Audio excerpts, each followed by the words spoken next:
Better hoe. I don't do beef, I'm kicking your door. You listen to young, but I know he a hoe. I just bought a sniper, don't walk out your door. Trapaholics, real trap shit. I call up my shooter, my troops, they blowing out your fucking roof in your coupe. Mob stick, yeah, aiming at you. 100 rounds, but I only need 2. It's a stick up, don't stutter, don't move. Itchy finger, might shoot up your school. Crazy nigga, don't care about no rules. 30 bitches and they all in my room. I got 2 phones, jumping like double dutch, straight from the bottom to the top, that's an uppercut. Pat to it, down, said hut.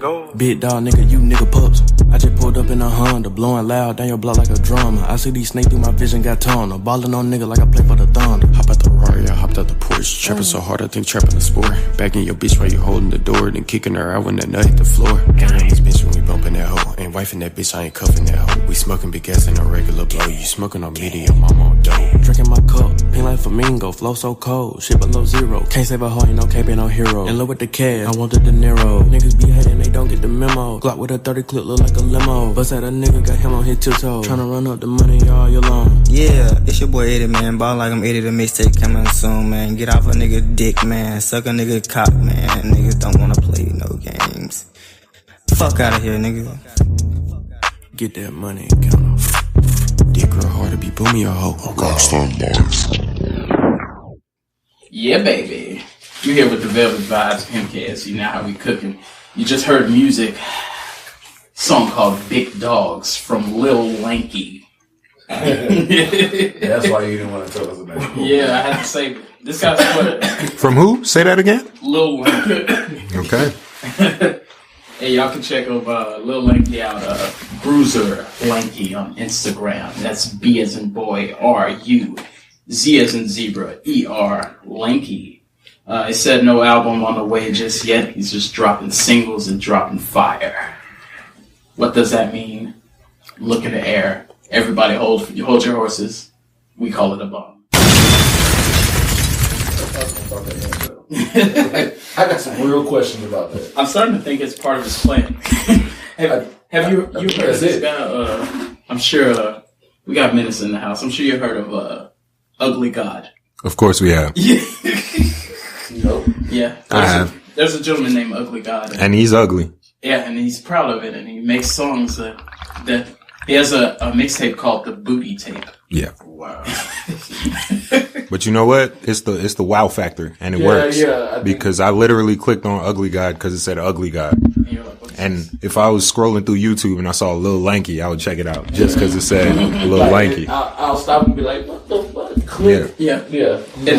And the funny thing about it, he got that vibe. It's like that 21 Savage, Hood Rich Pablo. Okay. Type of, I like that flow when it's that punch flow, but it's kind of like the Migo flow with a deeper voice. Okay. So I'm like, yeah, I'm fucking with it. We fucking with you, Lil Lanky.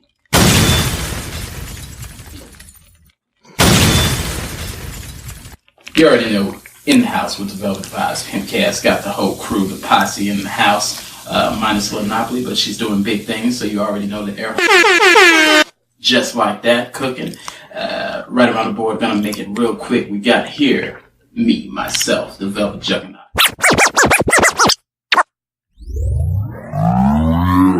You know what's the motherfucking... You know how we cooking. We got here.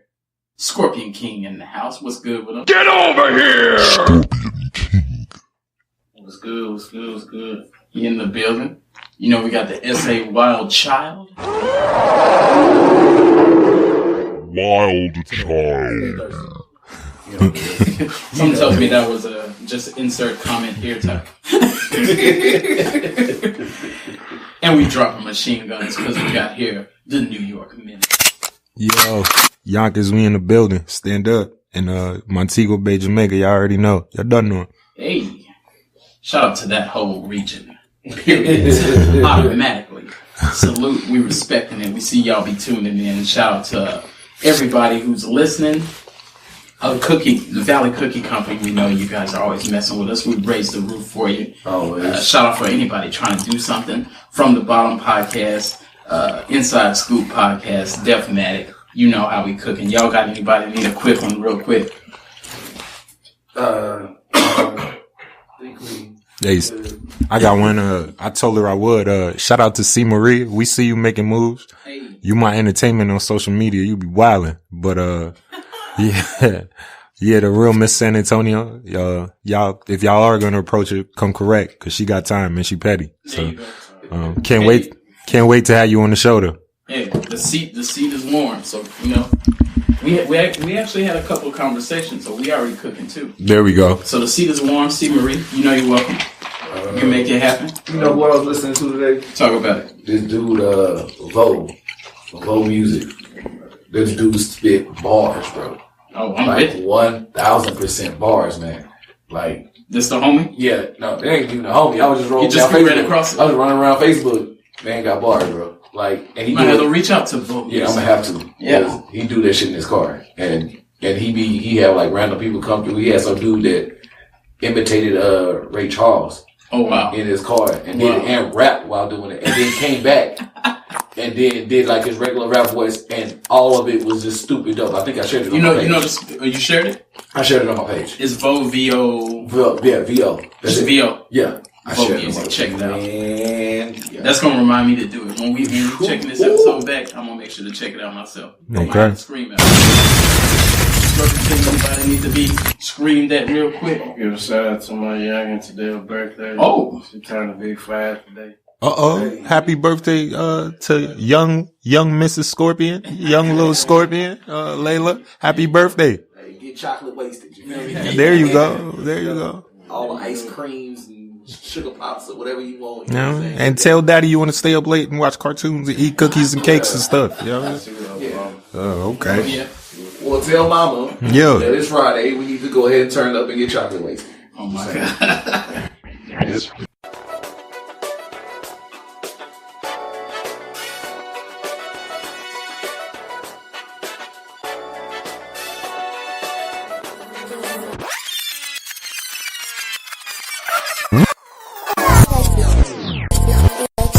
Thought you were listening to a podcast. Now you are listening to the Podcast. You thought you were listening to a podcast. Now you are listening to the Podcast. You thought you were listening to a podcast. Now you are listening to the Podcast. You thought you were listening to a podcast.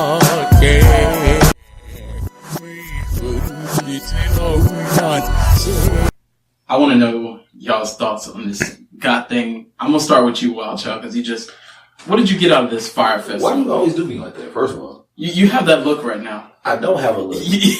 Well, if that's the case, I always got a look. But I'm gonna let them know what we're talking about. If y'all didn't see the Fyre Festival, I'm sure you heard of it by now. The greatest party that never happened. For real. Wow. They got 2 documentaries going on right now. They have a documentary on Netflix. They also have one on Hulu at the same time. It's 2 different documentaries, both about the same thing. And now I'm gonna bring up some theories that I have, because sometimes I get to thinking too much when I get to thinking and drinking. I want to hear the theories. Yeah. Well, hold on. I want to hear what this Wildchild. Okay. Why can't you go first? Well, I'm gonna tell you what. Because he has spoken. Damn it. You know what? You're inviting me. You're inviting me to this microphone. Okay. First off, it was crazy how it took place, because when you go into the documentary, thinking like, because I was like, I heard about it and I was like, man, Ja Rule out here scamming people. Right. Then I thought, like, because any argument that I make, I always make the attempt to argue the other side, or attempt to just think of it that way. So I was like, what if Ja Rule didn't scam everybody? What if Ja Rule he actually got scammed? Because I'm like, what if you're fooling with a scammer, and if I'm fooling with you, Wildchild, and you're doing a scam, and my name is also there, nobody's gonna say Wildchild did a scam. They're gonna say Velvet and Wildchild did a scam. Right. Even though I don't know what you were doing. So I was like, maybe he didn't know. But then the guy who was doing it, Billy McFarland, I even thought, what if he was getting scammed? And he had a good idea. So they went to this island out there in the Bahamas. They were instructed not to inform that this island that it was owned by Pablo Escobar. Oh. They weren't supposed to release that information because there's a lot of people that their families were killed and slaughtered behind that situation. And they thought it would put a bad taste in people's mouth and they may not want to attend. So they didn't want to associate that with that party. Right. Also, they was trying to make this party the biggest party, bigger than Coachella, bigger than everything going on its first time. And they only had I think 4 months, maybe less, to even make it happen. They promised everybody, hey, you're going to get a villa, you're going to have yachts, you're going to have all of this stuff. And there was nothing there. There was only sand on the beach. The flyers were out. Yeah. These influencers, they had these social media influencers that were making posts. They paid Kylie Jenner up to $250,000 to make one post. And Bella Hadid and Emily Ratajkowski or something like that. Yeah, they paid a few of them. It was they had major socialites, and anything involving a Kardashian or / Jenner is major. You know what I'm saying? Exactly. So the crazy thing, there was a media outlet by the name of, and I'm not making this up, it's called Fuck Jerry Media. I saw that. What? Yeah, I saw that. Yeah. What? Yeah. That's the name of it? Yeah. And the dude's name was Jerry. Yeah. My bad, Jerry. Now, normally when I see a document, if I see anything that's been done twice, I feel like if you see it once, you've seen it.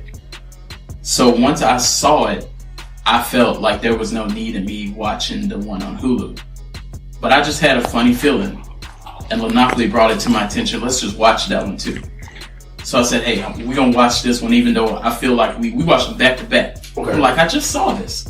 But when I watched the one on Hulu, the man who was doing the scam, they wasn't just showing footage of what took place. They were showing him, and he was speaking on there. At the spoiler alert, you can turn us down and go watch it and come back to us. But at the end of it, they mentioned that the Fuck Jerry media company, they were not, they didn't get prosecuted, they didn't get involved in the crime part of it at all, because they made it which it could be the case, but they said we did not know what they were doing. And I'm sure there were people that were not in the know. Like all we were doing was filming. Yeah, we were just doing this. Detail, we just they was like, hey, go here. We was like, okay. Exactly. Gotcha. But then, what was interesting was the Hulu one mentioned them. The Netflix one did not mention them. Or it's very minimal on mentioning them. Because when I saw Hulu, I was like, what? Fuck Jerry, what is this? So, they, at the end of the Hulu one, they said there's another documentary out there. They didn't call Netflix by name because that would be legal problems. But they said there's another documentary out there, and it was made by Fuck Jerry Media. Now, some people may hear this and be like, that means nothing to me.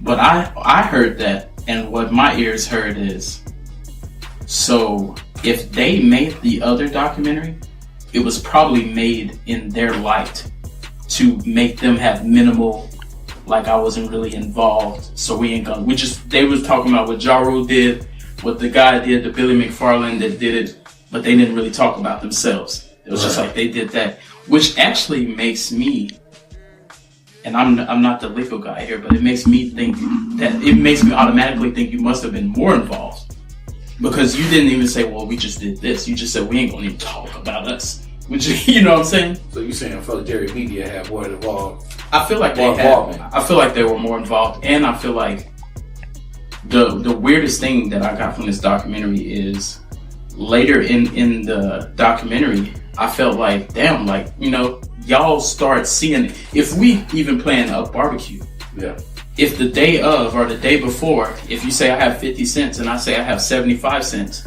something tells me we should just cancel the barbecue. Right.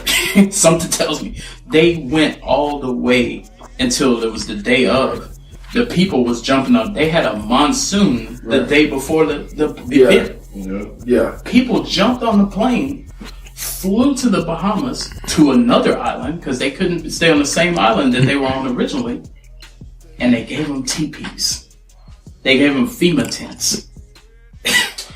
So they basically refugees, pretty much at this point. Refugees that pay stupid money to be at this music festival with no music.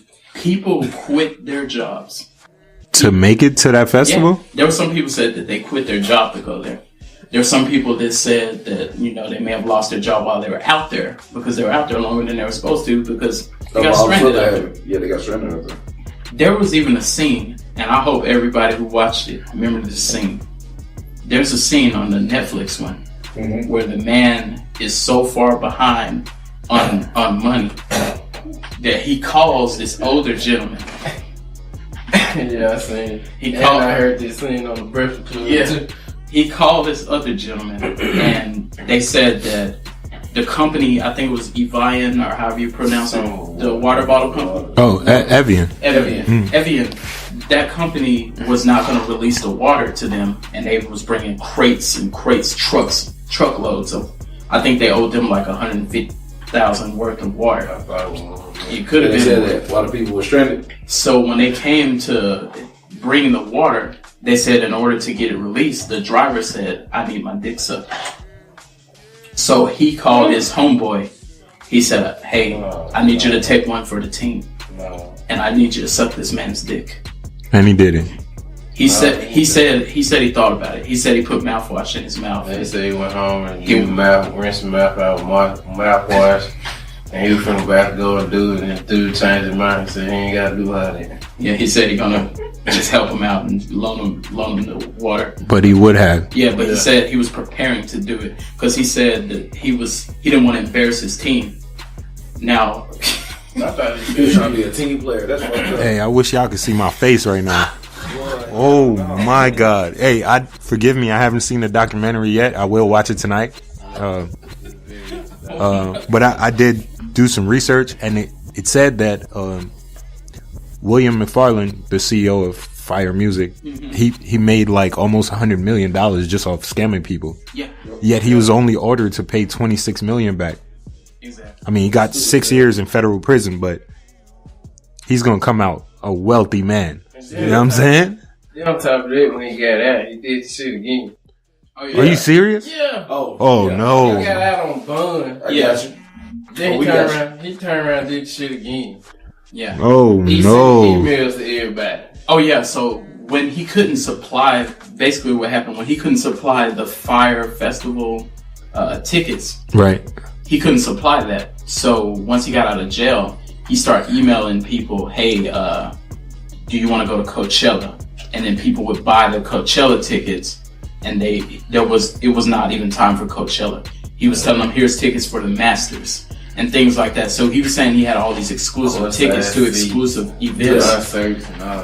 And he would use the money to pay off the other What's his events. name? Frank from NYC Trips or something like that. Yeah. Something like that. But he only got 6 years in prison for that?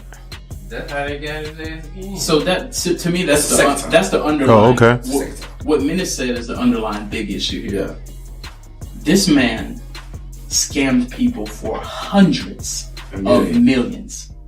And he was only ordered to pay back $26 million. That's how he got out. And then he did it again. Yeah, he did it again. And that's how he got the 6, but he still only got the 6. So But he still only had to pay back $26 million. yeah. If you made over $100 million, you only got to pay back 26. I'll go do 6 years and come out filthy rich. So I go do 6 years and tell people, "Hey, protect me. I give you $1 million as soon as we get out this motherfucker." they said currently in jail he opened up a music program, how to teach people how to play instruments. And they said it's kind of skeptical as well that they think he's doing something. He's in one of them federal joints. He's in one of them Martha Stewart prisons. Come on, man. Get out of here, man. He ain't doing nothing. He ain't doing shit. Yeah. 3 hots in the cot. Yeah. With goddamn curtains and shit. Like, yeah. Like, he probably got a table. They probably play dominoes and shit. You know what I'm saying? Oh my God. Look. We got to do better, bro. Come on. I feel like I should scam somebody right now. get my 100 mil, go do my time real quick, and then we can go buy our own island. Fuck it, let's go. But see, you know what? That's the crazy thing. They said that people are saying that they feel that this documentary, the takeaway that you get from it is, oh, that's it. Oh, yeah, right. Okay. So that's what I got. But I got a homie in New York that got 3 consecutive marijuana charges, and he doing 30 years. Right.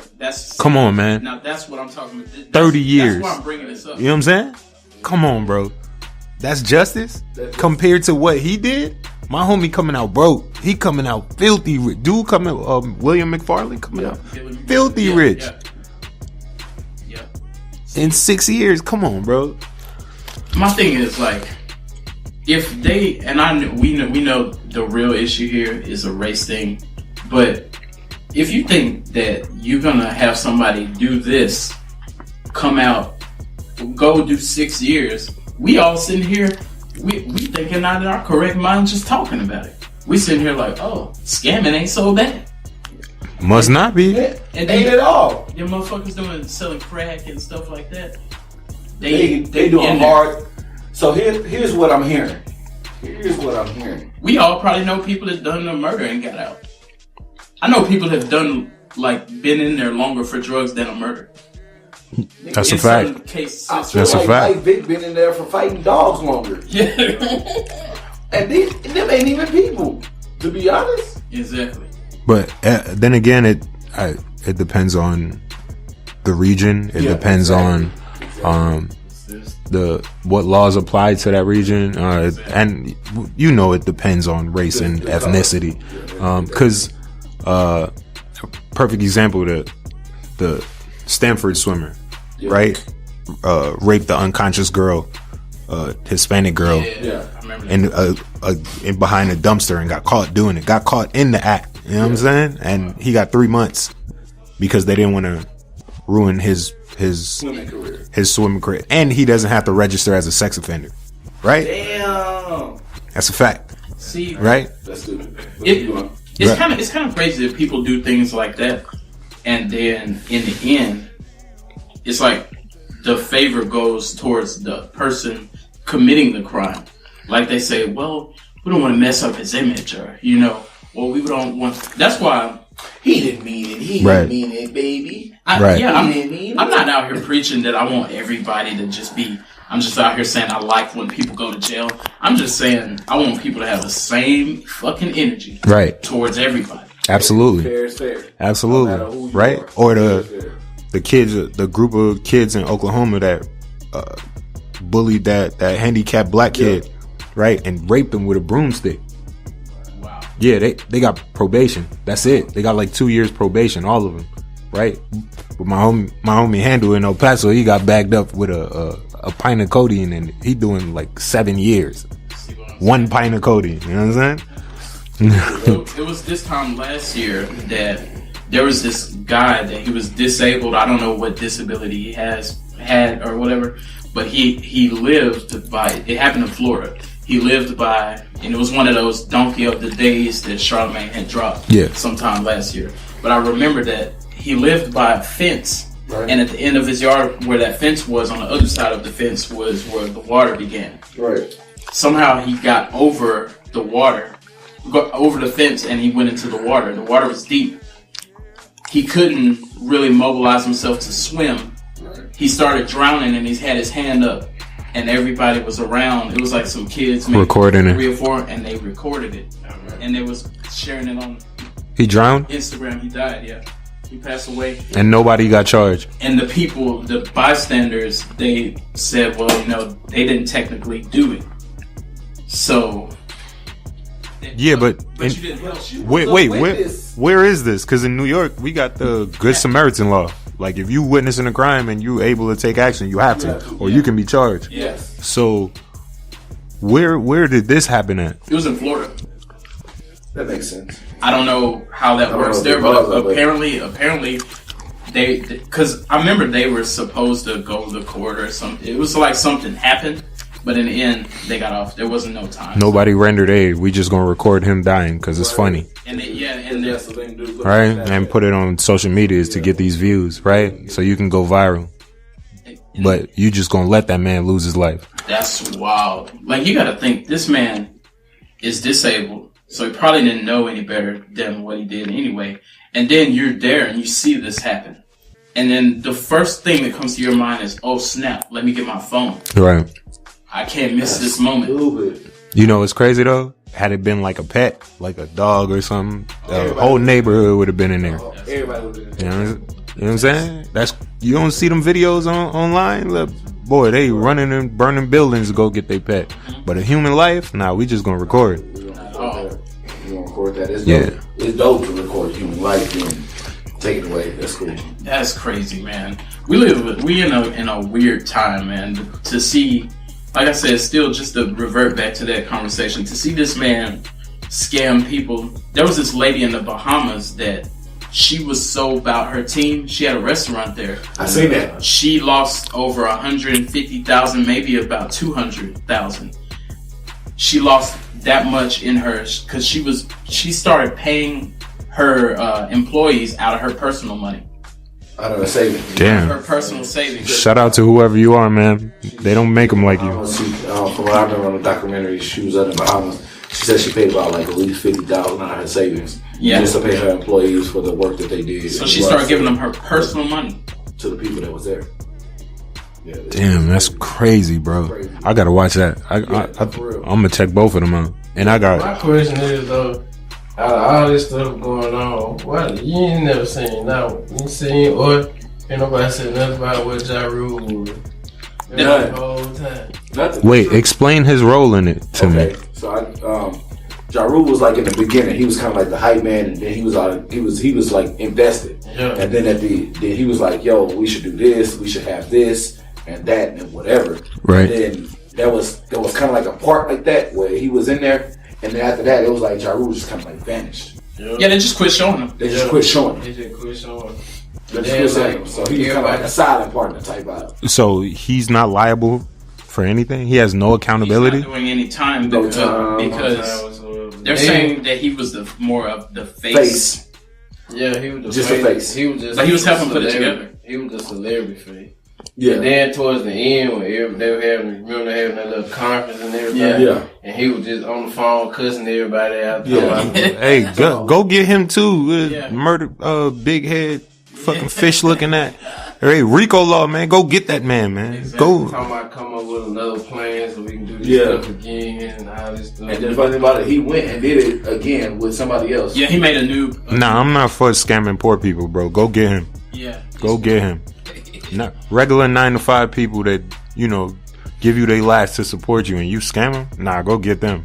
And the thing about it, all the artists, they said imagine it from the people who purchased the ticket up to the day of the event, they hadn't received that. They got their original confirmation that you made a purchase, but people started saying, "Hey, can I see a picture of what the villa looks like?"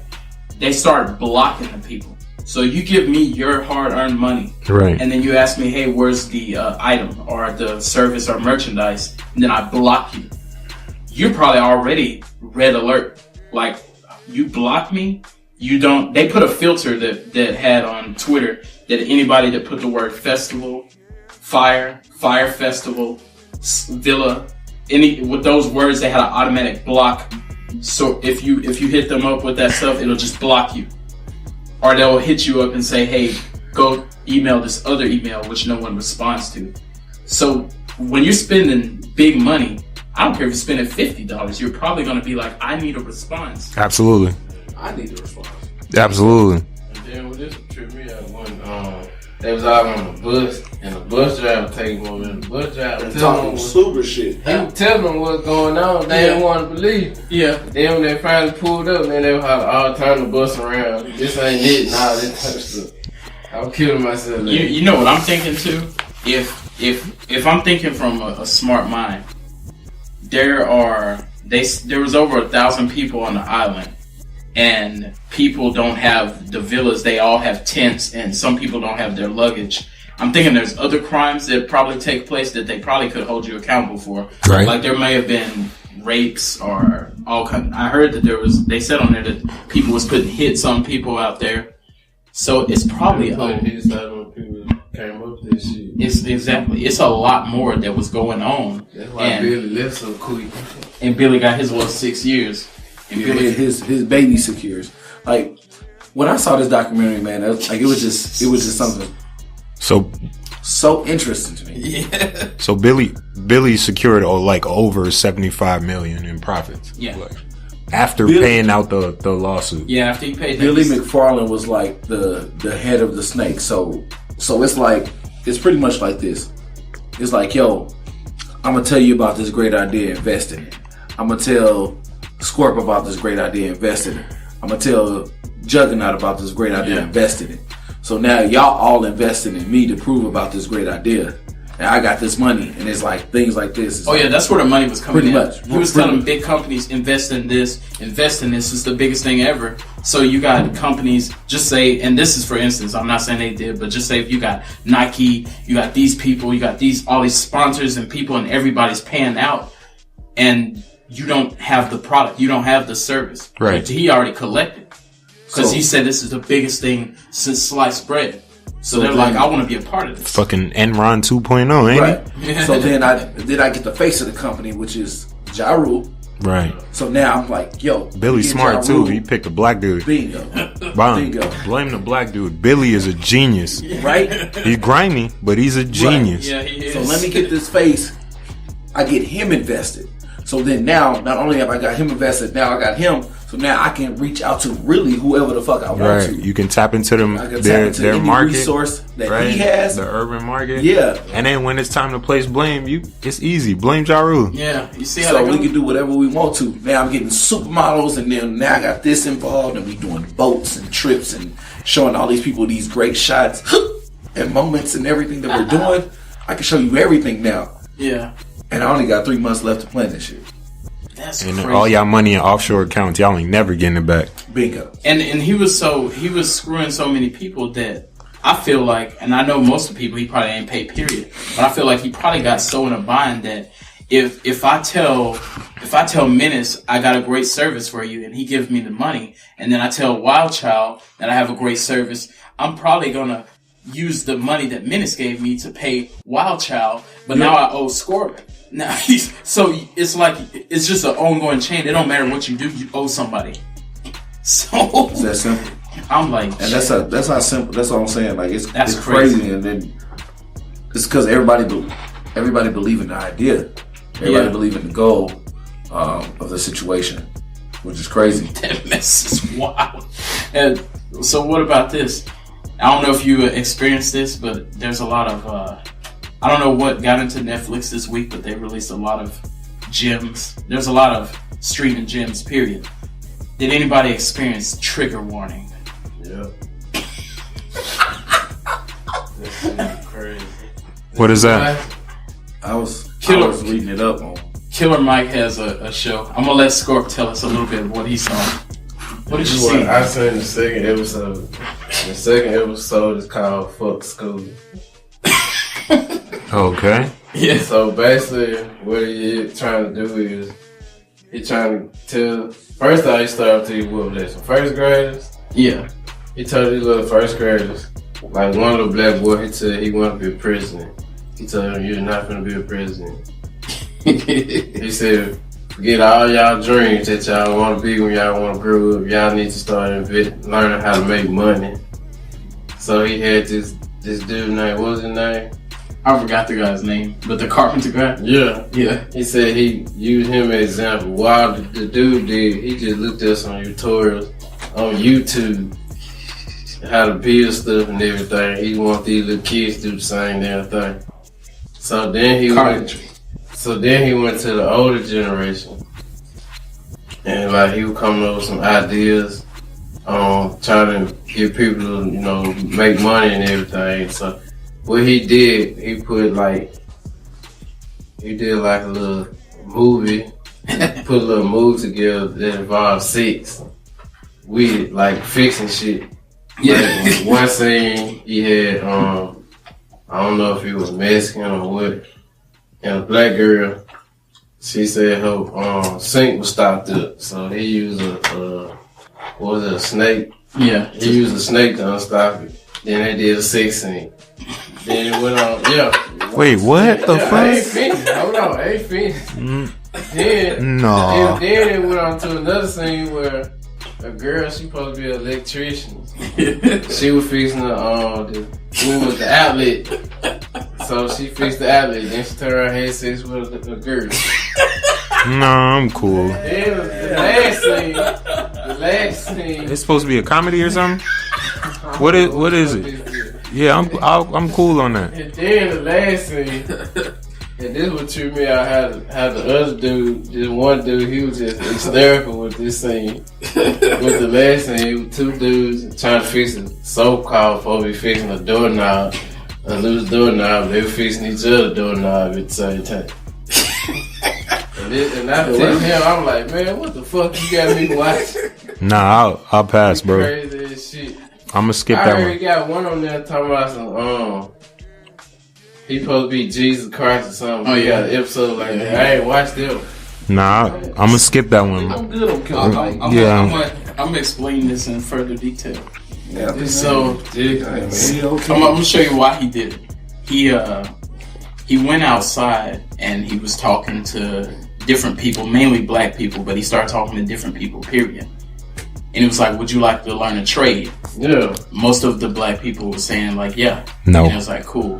Okay. He was like, what do you do? And like probably over 80% of the people was like music. And every time he asked them that, he was kind of like sighing like, oh, do you like anything else? Yeah, I like to produce. I like music. It's like, do you have any skills? Can you make a cabinet? And most of them was like, I can do a computer a little bit. It was like, okay, computers. Let's not think about production. Like, we have enough of that. Right. So he's trying to get people's interest. Then he started asking people, when you look on the internet, what do you look at? And most people was like, I don't like to look at how to do stuff or learn how to do stuff because it's boring. It's not entertaining to me. So that spiked a nerve for him. It struck a nerve. He was like, okay, so you need something that's more entertaining. And then he after doing a survey, he said he found out that more porn is being looked at than Amazon, Netflix, and Twitter combined at any given moment. He said it was like, what was it, 400,000 or something like that? Whatever it was, the number was porn a day. He said, yeah, I think it was way higher. I think it was like 60 million people watch porn daily. Guilty. I'm definitely guilty. Hey, if I pass away, I need one of y'all to go delete my browsing history. ASAP. Before my family see it. ASAP. Well, hear this. Gotcha. When I heard that it was more than Amazon, Twitter, Netflix combined at any given moment, there's more people watching that. That combined is the word, the key word that I was like, wow, that's crazy. So what he said his goal was to incorporate learning a trade and porn in the same video. So he started going to these colleges. He did a test on how to install a doorknob. Everybody in the class failed it. Yeah, he had maybe 10 people. Everybody failed it. Then he had like how to fix a lamp. Everybody failed it. So then he did the videos that Scorp was talking about. And basically the video was, they were doing it on the video, but they were like, this is how you fix a sink. And while they're fixing the sink, the guy's getting a blowjob at the same time. Oh, so while you're watching it for a certain purpose. But at the same time, you leave and you're like, I learned something. So he was saying that he think this would be a good thing to push into the black community. No. because no. Blowjob. He went to a school a college in Atlanta. And the president said he approved it. Yeah, he would really show it to his students. No. So no. Why are you disagreeing with this, man? First of all, I feel like you're putting a ceiling on, especially in the minority community, when you're telling us we have to learn a trade. No, I want the same skill set that, my Caucasian partners have. I want a degree in something. I'm not fixing no cabinet. I'm not being an electrician. I just graduated with 2 master's degrees. You're not about to tell me I gotta learn how to be a carpenter. Kiss my ass. Mm-hmm. Fuck no. And see, he said this. I want to know what y'all feel about this. He made a statement that he said, quit telling your kids that they can be the president because we're giving them too many hopes and dreams. He said, when my kids are as young as 5 years old, I tell them, I do not believe in your dreams. All your dreams are whack. And he said, because he's trying to give them harsh reality. I'm 1,000% done with Killer Mike, this conversation. Fuck no. So now I'm gonna limit my children's dreams or kill his hopes because that's why what's the purpose of it? I kind of almost felt him when he was like, hey, too many people are trying to do music, but once he turned around and said, I agree. When he said, hey, I don't believe in you and you need to tell your kids that's when I was like, I agree that too many people are trying to do music or sports or right. We're not good, especially in the black community. It's like we don't value education anymore, right? Just look at, you ever seen one of those videos on Facebook where they're asking like basic questions like how many states are there? What is each star on the flag represent? Basic questions. World Star Hip Hop got them joints on point. Basic like questions that you should know in like the 3rd grade, and people are dumbfounded, right? I was watching that joint today. The girl was like, well, shoot, there's 13 colonies, right? And 50 minus 13, shit, that's 47. Thank you. I saw that. Yo, I almost passed out. You see when they be asking them, like, if you're going 2 minutes or 20 miles per hour, how long does it take you to go 200 miles? Or you see those? Yo, it's because we don't value education. And then I saw that, and in that same question, the girl was like, I don't know, but I could twerk. That was her answer. Yep. You see what I'm saying? Bro, come on. No. I'm no. My kid, there is no trade school. We not about to learn no trade. You about to go get this diploma. So we value education over here. So let's ask it like this: I think we all can agree that we do not agree that we should limit our children's mindset of what it is that they exactly, because then they think they can't, ascend to a certain level, especially compared to their counterparts. I will not do that. Killer Mike can kiss my ass with that. Here's what I will say. I wouldn't limit anybody to not going to trade school. Yeah. Because it is still a learning. Yeah, it's not bad. But that's not going to be my kid's only option. Right. Absolutely not. Yeah. I wouldn't say it's the only option, but I will say that if that's something that you're good at and that's something that you love, you know what I'm saying? Yeah. I support. Yeah, but it is, I will definitely inform them that it's not their only option. Yeah. And I'm not, disrespecting any electricians or whatever your carpenters, whatever your trade is, do your thing. Yeah. I'm just saying for my child, I'm sorry, Brandon, but you don't got no options. We going to college. Yeah. You heard me? Your college money already taken care of. You going. Ain't no trade school out here. So tell me this though. Now, do you agree with him that incorporating porn within education, even if it's not trade school, do you think that could be beneficial, or do you think it could be like a distraction? I think it's a distraction. That's not the way are they gonna watch it or enroll in this class because they're like more, because it could be like they're perverts or something. Exactly. Like the people who enroll in this class, like, oh, I get to watch that all day. Yeah, and I don't want. Listen, let's be honest. We all watch it, but do you want to see it 4 hours or however long? Like, you don't want to watch it all day long. No, watch it and go about your business. I'm not for mixing porn with informational.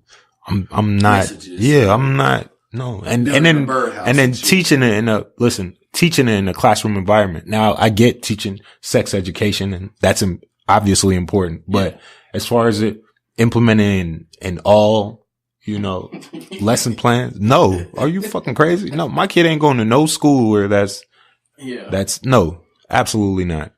What the fuck is wrong? Yo, Killer Mike, stop speaking for black people. Stop it. Speak for you. You do not have a pass to speak on all black people. Like, we not going for what you're talking about. No. The crazy thing about it, I give him credit where I say, boy, that sure is a very out the box creative idea. But as far as saying we need that, no, we don't. That's the way that's going to make things better.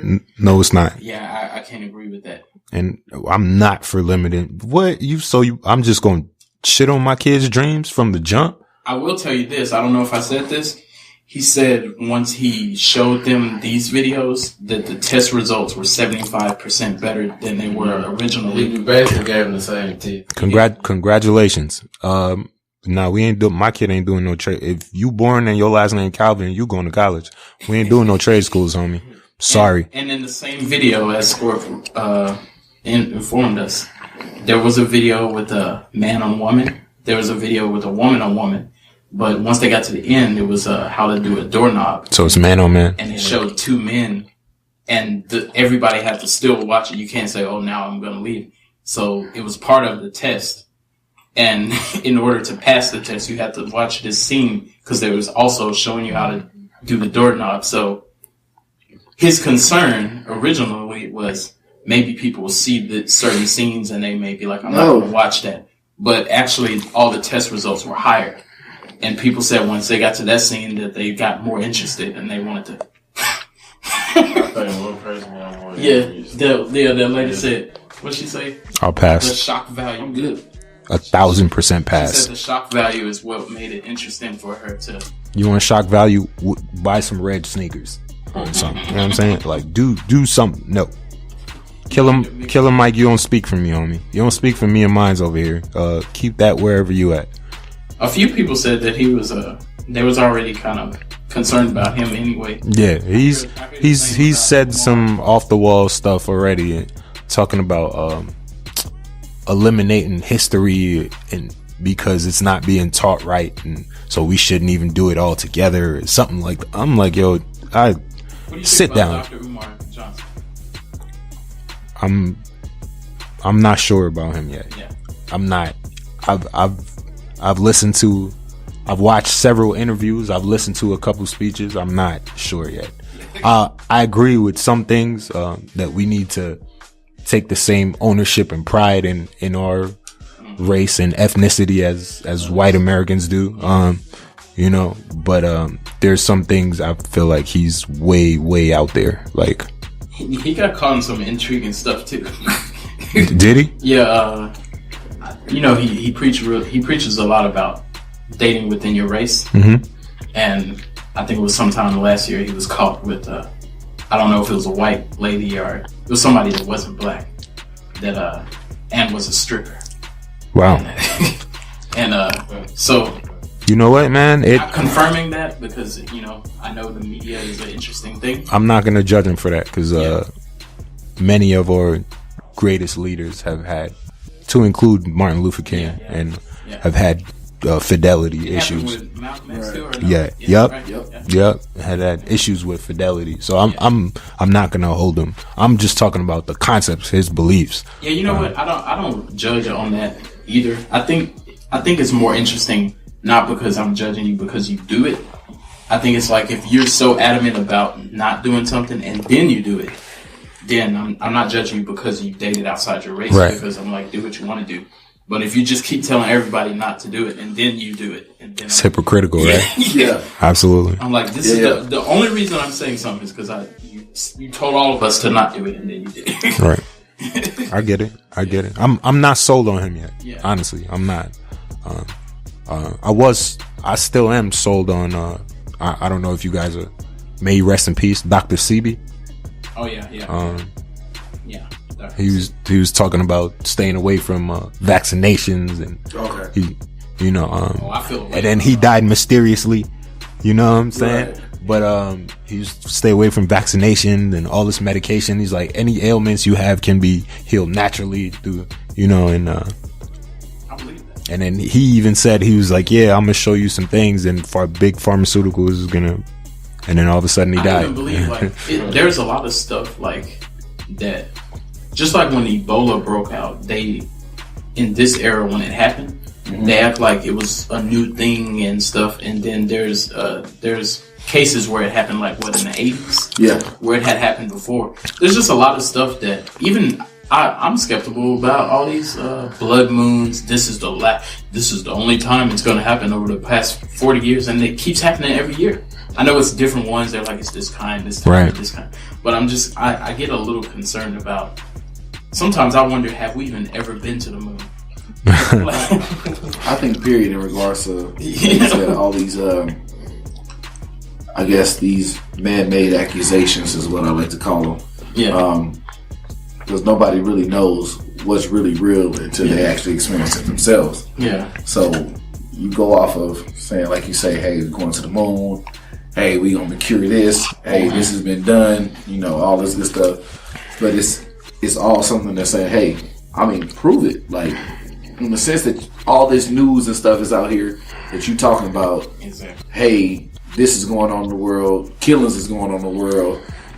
These people voting for this. You know what I'm saying? These people running for office and all this good stuff. It's a lot of conspiracy. All that stuff that's going on, cool. But which is actually taken away from the real shit that's actually going on. Well, that's how a lot of shit happens. There's always like a bigger story that there's always something else going on that, like, I'm not saying something is used as a distraction. Yeah, yes. Yeah, I'm not saying it's fake, but I'm saying R. Kelly was going on, and this has been going on for years. To hide we've already talked about this, and the government was shut down. Right. And R. Kelly outshined that the government was shut down. Mm-hmm. And it was, I'm not gonna say that we should not talk about it because it's a conversation to have. Yes. But it was talked about more than the government was shut down. Absolutely. Matter of fact, I think it was so talked about that when I found out the government was shut down, it had been shut down. I was like, oh, when that? I was like, oh yeah, right. It was like day 6. Ordering, not paying TSA workers, not paying service members, which I take to heart because I'm a fellow veteran myself. That's crazy, and I'm not just talking about like the economic benefits for like food stamps or Section 8 stuff. Like, I'm talking about ordering people to work and not paying them. I feel like you're holding your own country hostage for something that's so unnecessary, for a fucking wall, which the majority of 70% of illegal immigrants don't come across the border. They're a result of expired visas. Mm-hmm. You know what I'm saying? Yeah. Most of the drugs are shipped here. They come in containers on ships. They don't come. This been going since they don't come from Mexico. You know what I'm saying? So the freeway Ricky Ross. Exactly. They're shipped here in containers. They come through our legal ports. So I'm all for border security, but you're gonna spend $5.6 billion on an unnecessary structure. That's not gonna do anything to help immigration or drug trafficking. It's not gonna do anything, and you're holding your country hostage to do so. Come on, bro. Like when kids get mad and they say, "Oh, you know what?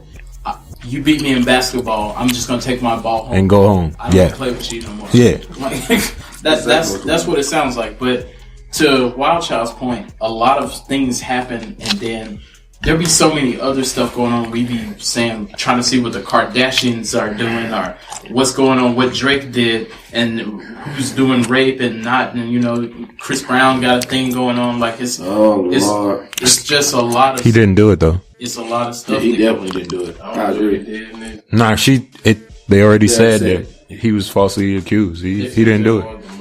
Yeah. Now, and then she ended up admitting that he wasn't there. Like he wasn't even there. He wasn't even there. So here's the thing. Here's my question to that situation. You falsely accuse me of rape. Shouldn't you be charged now?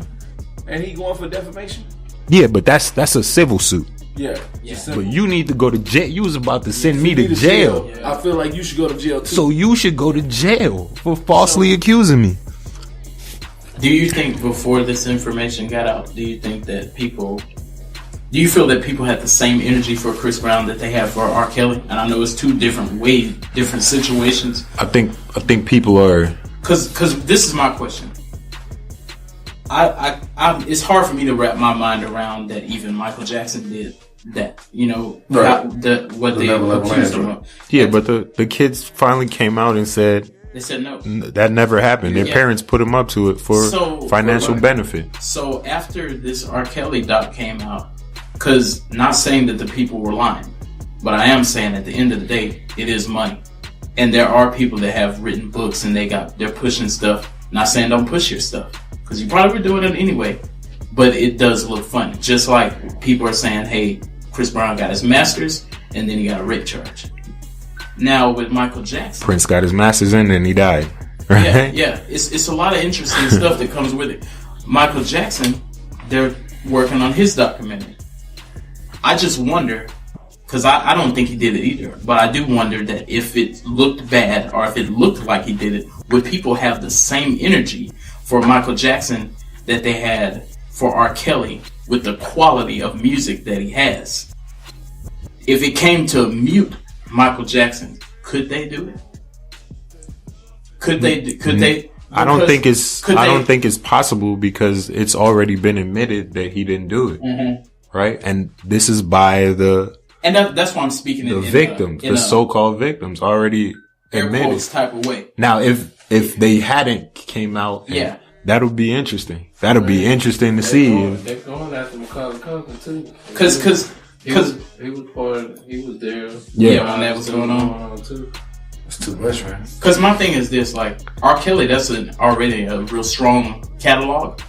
But if you get to a catalog that is above his, if you start talking about, and there aren't many. Jackson, let's be honest. Yes. And we're not even talking about just the stuff that R. Kelly sang. R. Kelly wrote for 90% of your favorite artists. Exactly. You know what I'm saying? So there aren't many catalogs stronger than R. Kelly's. Because you know what? I even like, and I said this before, I even said, because I know people start looking into what else was he involved in. And there's a lot of stuff we know he wrote, but there's a lot of stuff that you don't know he wrote. It's out there that he wrote "You're Not Alone" for Michael Jackson. Yeah. And you can hear it. I knew that. When you think about it, you can hear it. Yeah. He wrote for Celine Dion. He wrote for everybody. When I found out like literally everybody. Did you know he wrote "Fortunate" Maxwell? Nuh-uh. You serious? And then that's another one. Once you hear it, that makes sense. You can picture it. Hey, on the low though, Jug just hit that. He hit that. One time. Yeah. Okay. Like there's certain stuff like, and this is a kind of a different topic, but there's certain writers that you can hear it. Like even when I found out the Dream wrote "Umbrella." Yeah, I knew that. And he wrote "Bed." Umbrella, Ella. He wrote "Bed" for Jay Holiday. You could tell it sounds like him. Yeah. You could tell. I could tell a Dream song when I hear it. But I didn't know that he wrote "Fortunate" for Maxwell. And that's one of my favorite joints. So yeah. I wonder, like, the people who received songs from him, are they having the same energy? Like, well, I know Celine Dion pulled a couple of, because R. Kelly wrote like a few songs for her. Like few of her major hits, he wrote them. So she pulled them. And I know a couple other artists. Lady Gaga, she pulled hers.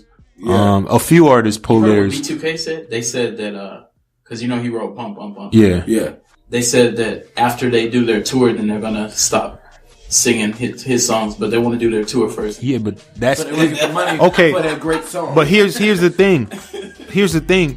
All these artists pulling these tracks, y'all already receiving royalties for that song. Exactly. You know what I'm saying? Like, you already receiving, those tracks are already hits, and you already get, whether you pull them or not, you still getting the check for it. You see the interview with Dame Dash? Dame a liar, man. And Nick Cannon? Yo, here's one. I'm Jay-Z is my all-time favorite rapper, right? So I'm riding with Jay. Period. Yeah.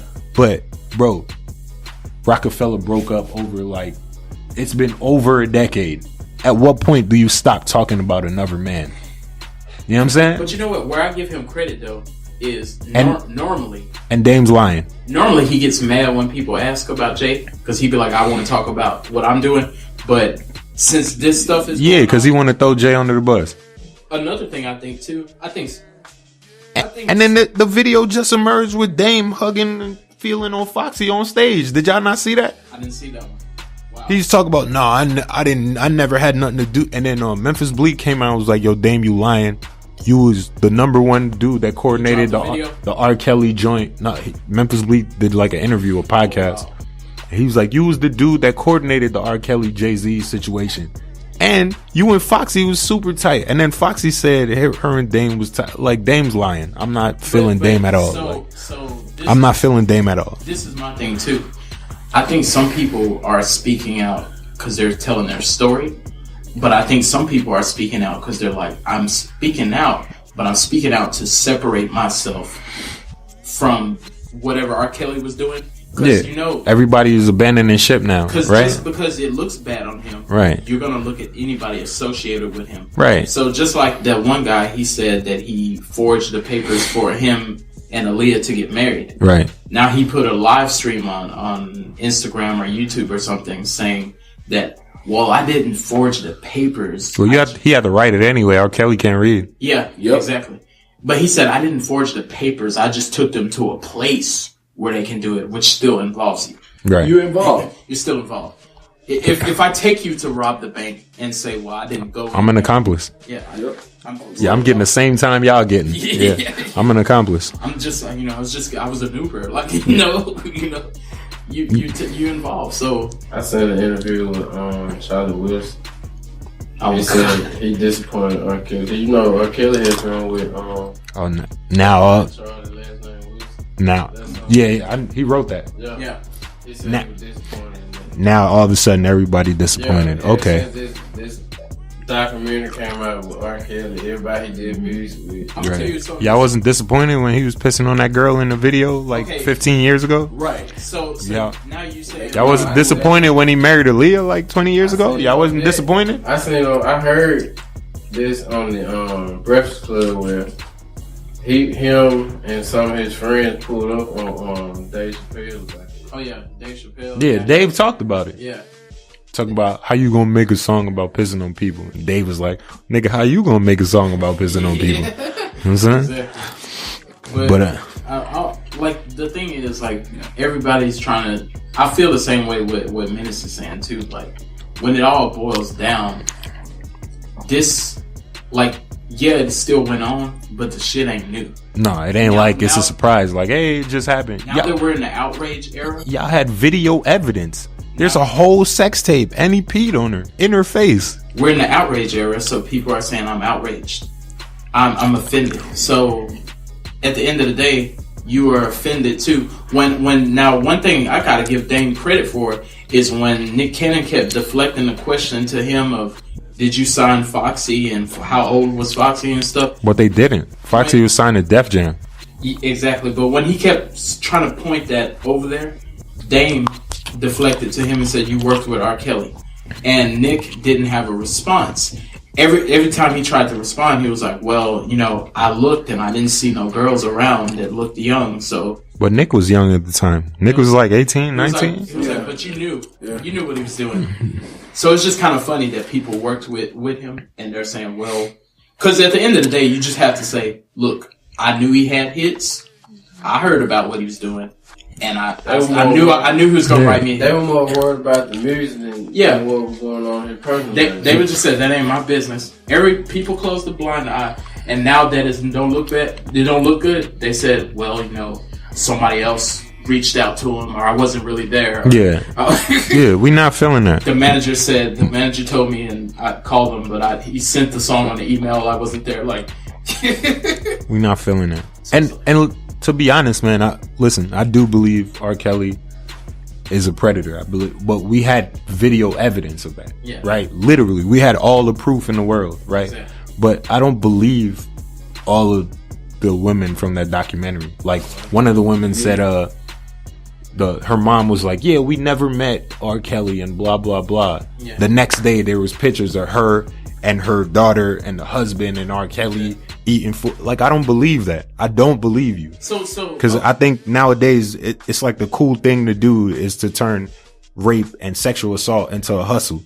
You know what I'm saying? Like, they trying to get paid off of that, which is taken away from real victims. I'm not feeling you. So you know what? That's why it's getting crazy out here too. With people are scared to deal with a female. Period.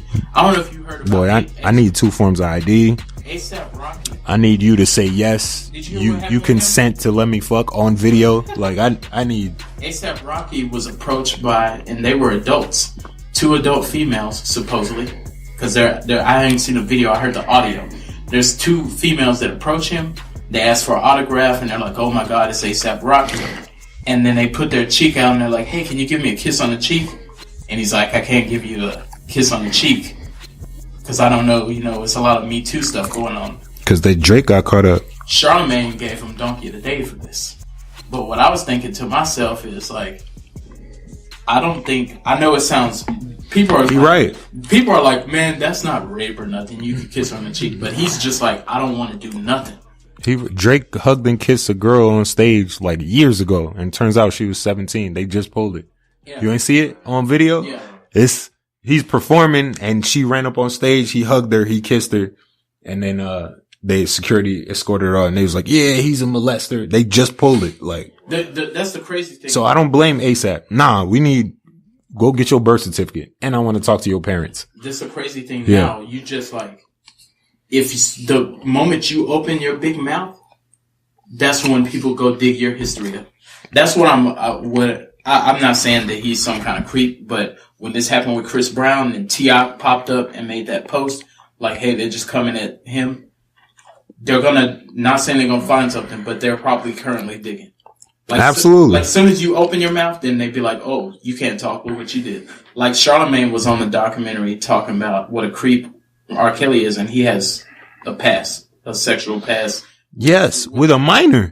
With the whole minor. Like. So they're like, how are you on this documentary? And you're saying, hey, this guy's a creep. And they're like, then you're a creep too? So, I don't know. It's a lot of shit that looks not good out here. There's something that I have to know. I saw a lot of heat. No, you don't. Oh, yes, we gotta know.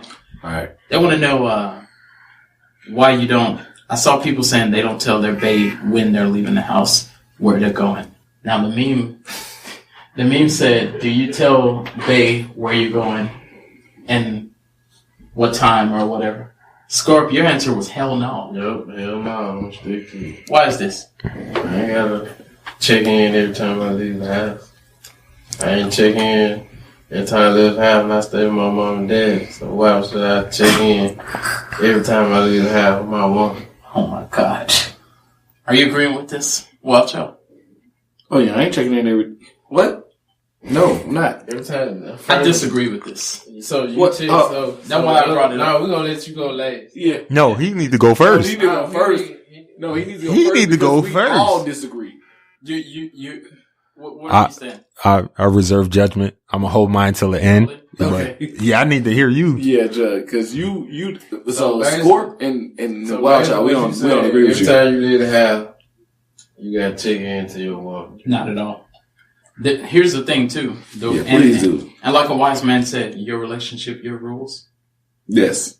Me, I do believe in equality when it comes to if I always just walk out the door, if you jump up and walk out the door, I ain't got the right to ask you a damn thing.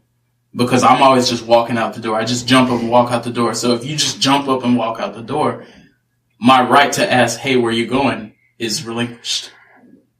So, and I think it's a safety thing. Like we don't have a notepad we don't have a chalkboard that says rule number 1, always report. I just feel like if I'm stepping out, I'd be like, hey, I'm finna go to Subway or whatever I'm doing. Hey, I'm finna run over here, grab a burger, or do you want one? Or I'm gonna be over here. This is where I'm at. 1, if some bullshit pops off, you know where I'm at. 2, if you leave and you do the same thing, I know where you're at. I know who you're with. Oh, me and my friend such and such, we're going here. I know who to contact. If your phone don't answer, I know to call your friend. I got her number. I know where you're at. I'm not gonna say you can't go. Or valid point. Valid point. My thing, but trust and believe. There's no like, you better tell me. I've been told sometimes that I tell too much. I've been told that I'm like, hey, we was going here, but we decided to go here. You're like, oh yeah, that's cool. Like, you don't have to tell. I'm just letting you know where I'm at. So what you see the difference between me and you is? He's such a good dude. That is a good. Hey, this is a great guy, ladies and gentlemen. You hear me? You know what he said? Hey, boyfriend material right here, man. Yeah, I'm trying to tell you. Between me and you, I got my own spot. You stay with your own, right? So you don't. But for safety, you don't want her to be like, this where I'm at. Nope. Because you know what? It sounds crazier. I don't know if y'all had this happen, but have you ever been somewhere and then some stuff pop off and then you're like, hey, our car got towed. Oh, I thought you was at home. Well, I was at the club. So, Yo, I need you to pick me up. Minutes. And then my mama just tell a story like that? Absolutely. Hey, and me and him have been out, and my car got towed. It seems like And we had to make some phone calls. I'm not gonna say it. Hey, I'm not gonna say did we do it? Did we do it? Yes, we did. I'm not gonna say it makes it happen, but I am gonna say sometimes when you're not where you're supposed to be, stuff happens. And then I done heard my homeboy told me this. He said a woman told him that she lives with her husband, but they're separated, and we know how that story goes. I met a couple people like that. I'm with it. And actually, that was not the case. They still got busy. Of course, she told him that was not the case. That's fine. He said that she came to his house. When she got there, her car conveniently broke down. Cool. It would not start. People looked at the engine. People checked it out. It would not start. End of the story. They called her husband and had her come to her side piece's house and pick up the car. Cool. And he introduced himself as Buddy from around the way. Yeah, I'm the dude that came out and helped her. But that's just my proof of when you be where you're not supposed to be, weird stuff happens and you're like, oh, I'm at the side piece house. Can you come get me? Hey, I feel like that's get back there. I'm sorry. I'm just saying. That's her karma. That's to each his own. Yeah, that's definitely to each his own. How you feel? The real deal Holyfield. Speak on it. Speak on it. Yeah. So, I've definitely had some things happen. I've definitely seen some things happen. You know what I'm saying? So you've been where you wasn't supposed to be at, and things force you to just say, "Hey, this is where I'm at." Yeah. Circumstances will make that call. Hey, desperate times call for desperate measures, but if you are who you are, everything works out. Yeah. Goddamn right. Goddamn right. I guess I don't even know another way to put that. If you are who you are, and not only like you said, what you put in this world is what you take out. So I'm not saying I'm a bad person, but I'm saying that I feel like I put a lot of positive vibes out here to where if any negative vibes come my way, then you'll be all right. I'll be all right. Yeah. You know what I'm saying? I'll overcome the situation. Exactly. So in that instance, maybe she put out a lot more positive vibes to where everything worked out in her favor. So when you're in a relationship, do you let her know where you're going? And not saying, because I'm saying like she's not all the time. making you. Not you all just the time. think it's best practice, so no. Not all the time. Like you don't need to know I'm going to wash my car. You don't need to know I'm just going to get some heat. Yeah. Like you don't need to know I'm going on lunch. You know what I'm saying? Go over here. Because at the same energy, don't think we're over here saying, "Hey babe, I have to use the restroom." Oh no, I get that. Hey babe, I told you I was gonna have 2 drinks, but I had 3. In my mind, that's how it's going down. Yeah, we're not. That's how it's going down in my mind. Yeah, we're not doing that. Hey, if I'm going out, I'm going out. Yeah. You can know who I'm going with. Yeah. I mean, that's it. But hey, I ain't gonna tell you, hey, we over here. We at Leaping Lizard, then we went to the Torch Club, then we went to the Sky High Room, you know what I'm saying? Let me get a motherfucking you know what I'm saying? I ordered this drink, you know what I'm saying? I'm not gonna do all that type vibe. You don't gotta be that. But I'm gonna tell you, hey, I'm going out. If I call you, then I need you. You know what I'm saying? If I don't call you, then I'm good. I'll see you when I get there. Coming home at a decent time, or whatever the case. So if you're in Bay, which I know you're Bayless right now, you're living the life of freedom. I'm living my best life.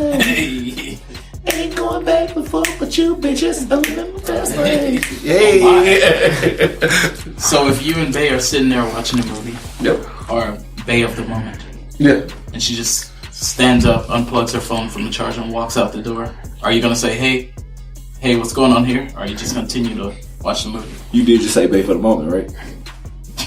That's what you just said. So he ain't got no questions. So he ain't got if it's Bay for the moment, you ain't got no questions. Ain't no Radio Shack in this bitch. So if I it's ain't got actual questions, I ain't got answers. If it's actual Bay, do you have a question when she just stands up and walks out the door? So here's my thing. If she just stands up and walks out the door without saying nothing, is she really Bay? Are you really Bay? Bingo. So then, I guess we both got our questions answered. Yeah. We both just got our questions answered that quick. Hey, I've lived on my own and lived with you know, yeah, my significant other, yeah, my spouse or whatever the case may be, I might say, hey, I'm going out. Yeah. But that's literally all you getting from me. You're not dropping the addresses and... Nah. I've witnessed this. Nah. And that's if I say something. Like, because to your point earlier, when you said, if I don't volunteer information, then I have no right to ask. That's exactly what I want. I don't ask you shit, so don't ask me nothing. So now that point, I'm not gonna argue with. I hate when I see people, like, I don't care which way it comes from. I've seen people that be like, the girl can go out, but the guy can't go out. I've seen the guy can go out, but the girl can't go out. Oh, we know. Or it don't even gotta be that. Or I do this, I eat healthy, you don't. Or whatever the thing is that y'all doing, I just do as I say, not as I do, basically. Yeah. If you can have guy friends, I can have girlfriends. I don't ask questions. It just has to be whether in a relationship or not. I don't ask questions. Whatever you choose to tell me is what you choose to tell me, right? Because I don't want you asking me nothing. Yeah. Don't ask me shit. So I'm not gonna argue. What I choose to tell you is what I choose to tell you. But I've definitely seen him. For example, shout out to his brother. He's to Sawildchild's brother. He's about to get married in October.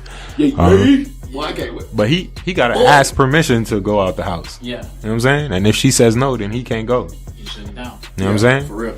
But if she want to go, she gonna go. But she just go when she feels. I mean, she'll tell him like, "Hey, I'm going out," but she's telling him she's going out. See, if he want to go out, he has to ask, and if she don't feel like he need to go, then he can't go. Have a rap sheet with her? Nah, he's one of the greatest dudes I've ever met in my life. Like, because sometimes a rap sheet could. Nah, he's not that type of dude. Like, he's a relationship dude. In the past. No. So him and Menace are like when I. That's the homie. That's the best friend. Blood couldn't make them no tighter, bro. Yeah. Blood couldn't make them no tighter.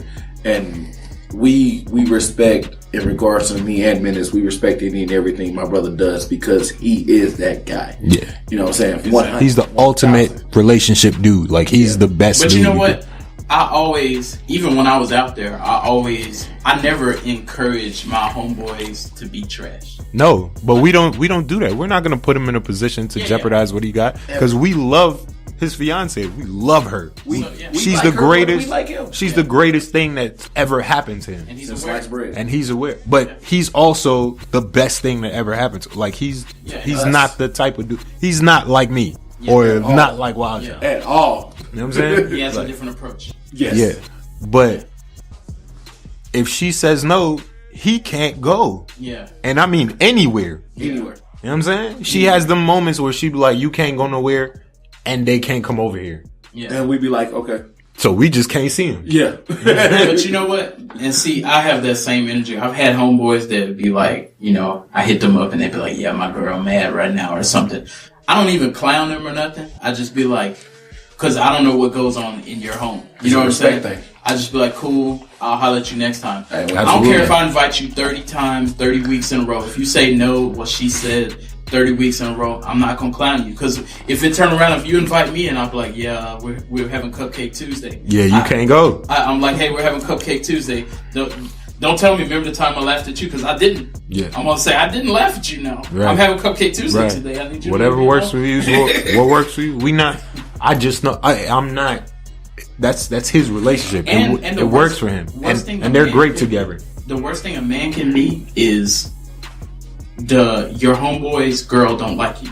Oh, absolutely. Because if she sees you as my guy is great until he comes around you, then you're always going to be a problem. Yeah. Like every time your name come up, I'm with Menace, it's like, yeah. And like if you're in a relationship, I'm never going to put you in a position to jeopardize your relationship ever. You are, you know what I'm saying? You are judged, whether we want to admit it or not. You are judged by the company you keep. By who you hang around. Yep. And I you know what? I never realized this until, like, I had a situation where it was a different chick I was with at the time that, like, we went to the club and then she was like, hey, let's take pictures. And I was with a homeboy of mine.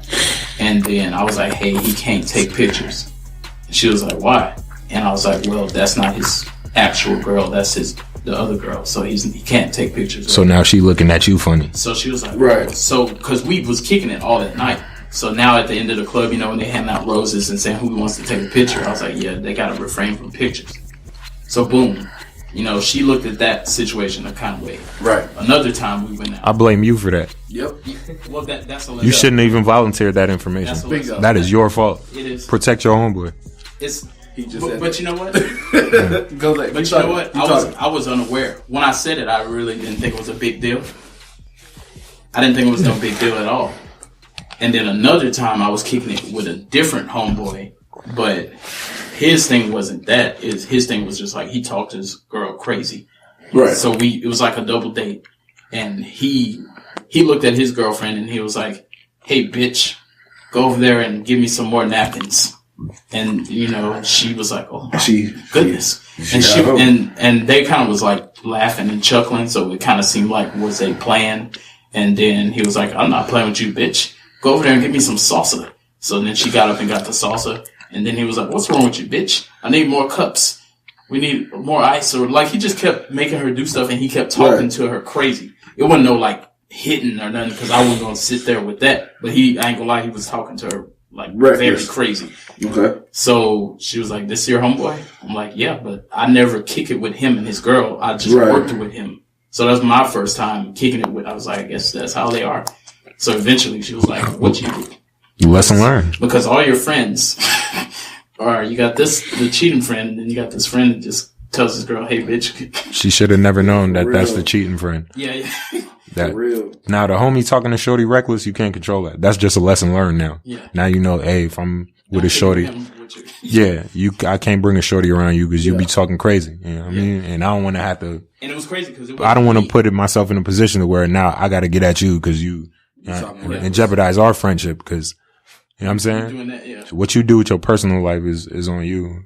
Yeah. But I'll say this, and I know Minutes could attest to this. I've learned, you know, to say less in regards to. We don't volunteer information, bro. Yeah. How to say ever volunteer information. I've learned to say less in regards to the situation. So it's one of those things where, fellas, I put a check mark by my own name. You remember when the teacher used to leave you in charge? You had to put a check mark. Sometimes you gotta put check mark by your own name. You gotta say less. Say enough.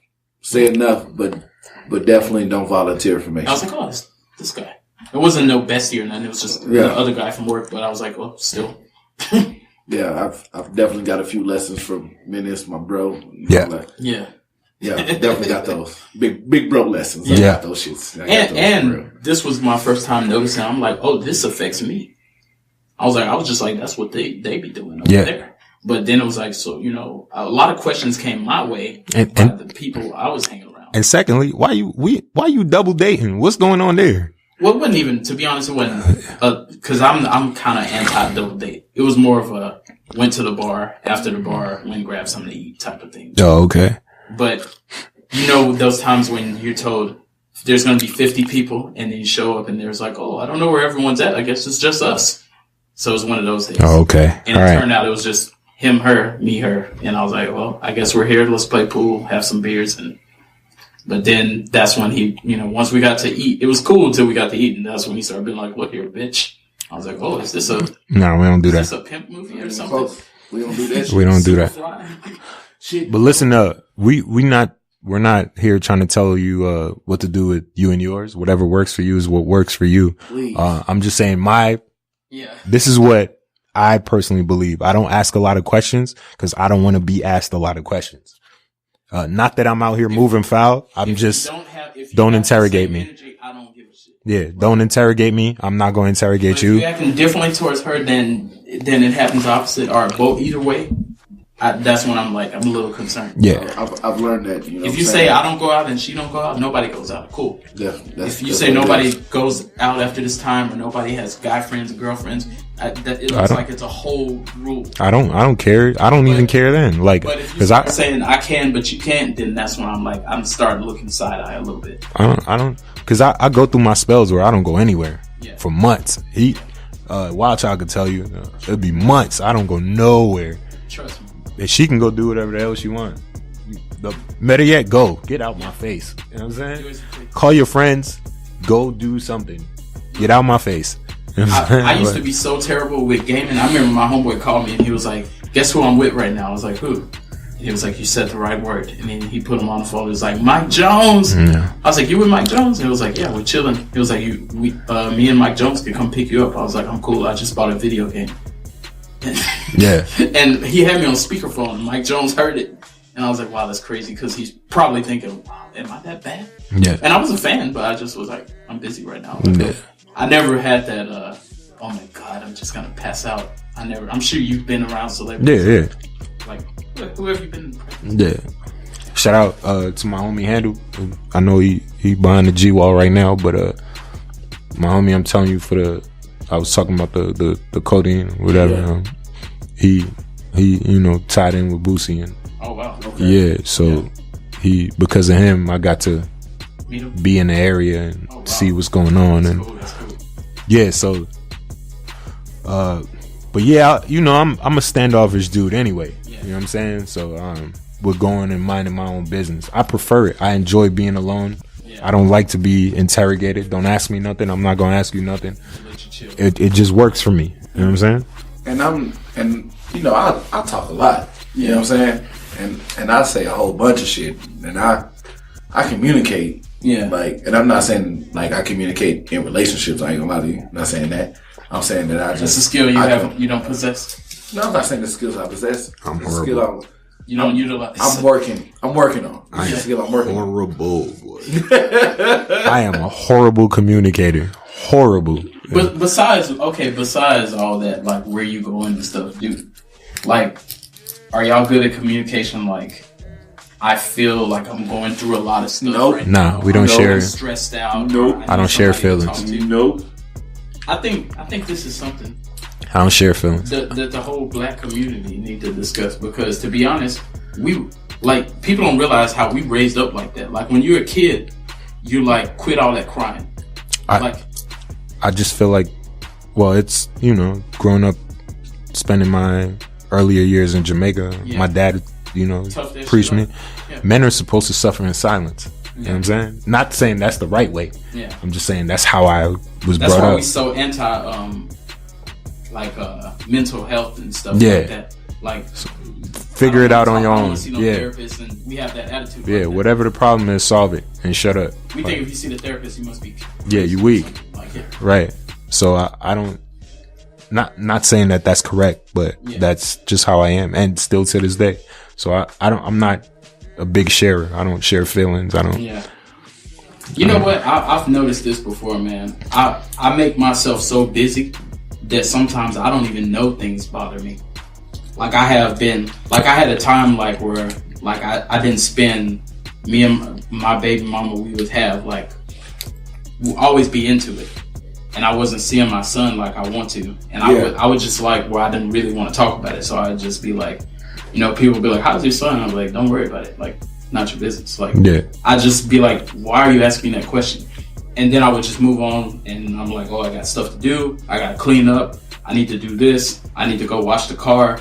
I need to make some phone calls. I got emails. So I just be so busy, and it's probably a defense mechanism. Right. So you don't have to deal with it. Yeah, and then I never just be where I ain't doing nothing. And then I sit and think about, man, this bothered me. Mm-hmm. And then one time I was talking to my girl, and I just like, she was like, you seem like something's been irritating you. I just broke down crying out of nowhere. And then she was like, what's wrong with you? And I was like, I didn't even have an answer. I was like, I know what's wrong, but I didn't even know I was at this. Yeah, you didn't know it hurt that. I'm just like, I'm breaking down right now. And it's like, oh shit. I feel you. And then it's like, afterwards, looking back, I'm like, wow. Like, cause people ask me stuff, you good? I'm like, yeah, I'm straight. Like, you good? Yeah. And it's not that I'm lying. It's just afterwards, then I'll be like, no, maybe I'm not good. Good. You keep saying you're good. You're not good. But it's just like when you put everything down and you ain't got your computers and video games or whatever your thing is, you got that time to yourself. Sit to yourself. You're like, man, I'm going through some shit right now. I do the same thing pertaining to relationships. Yeah. Like the number one complaint of anyone in a relationship with me is that I'm too nonchalant. Like I act like I don't care. Yeah. Right. And it's not that I don't care. I just, if something's bothering me, or whether it's an argument or we break up or whatever the issue is, I just put it in the back of my mind and I don't think about it. Cause sometimes you feel like if you keep talking about stuff, is that what we're doing? You're making it bother you. Exactly. Is that what we're doing right now? What? Is that what we're doing? No, I'm good now. I'm just saying, like. Are you about to cry? I feel like it's confessions 1-on-1. Yeah, go ahead, let it out. You know what I'm saying? We It's a bunch out of here. men. I feel like we out here. You know what I'm saying? You know about what I'm saying? I think that's what happened. And me and Menace was talking about this even before, you know, in regards to my ex. It's just some things that I would never say I was the perfect guy. You know what I'm saying? I always have my faults, and I will always say I have my faults, and which is communication, and I've been that way since I can remember. But I would never say that I never did anything to try to do better for me and mine. I had a lifestyle that was crazy. Like I would drop off my son, pick up my son, cook, make sure my son was good, and all the while, just every moment you're doing something. Right. It was nothing that, you know. While working two jobs. Yeah. All this good stuff. X, Y, C, ABC. Whether it was taking care of my son full time or working two jobs to where she could take care of my son full time, no matter what. That was my lifestyle. You know what I'm saying? And that shit hit you out of nowhere sometime. Yeah. You know what I'm saying? So I know that I do what I have to do when I have to do it. Like I said, I was never the best. Like I said, I'm not the best at all. But accept me or reject me for who I am. Period. You know what I'm saying? That's where I'm at right now. Like you're gonna accept me or reject me for who I am. Yeah, where I'm at, and what position I'm in. Shit don't fly. No gray area or nothing about that shit. That is my long story short right now. Like I went through some shit recently that I'm like, yo, I'm not a bad dude at all. Yeah. But if you're gonna continue to beat me like I'm a bad dude, then I gotta say fuck you. Yeah. At one point, I gotta say fuck you and remove myself from the situation. Exactly. The only person that is suffering is the person that's here right now that is my son. Yeah. It's the only person that's suffering. I feel you on that. So, long story short, man, take care of you. Take care of what you got to go through. Take care of this shit. And if you are cool, sometimes you have to let loose. You got to. And sometimes when you take a moment, you're like, man, I'm messed up right now. Like I ain't even. Sometimes it's not that you're holding. Sometimes you don't even know that you are stressed. Yeah. I'll tell you this. I'm gonna let you finish too. They had like a little thing at my job when it was like, you know, take the stress test.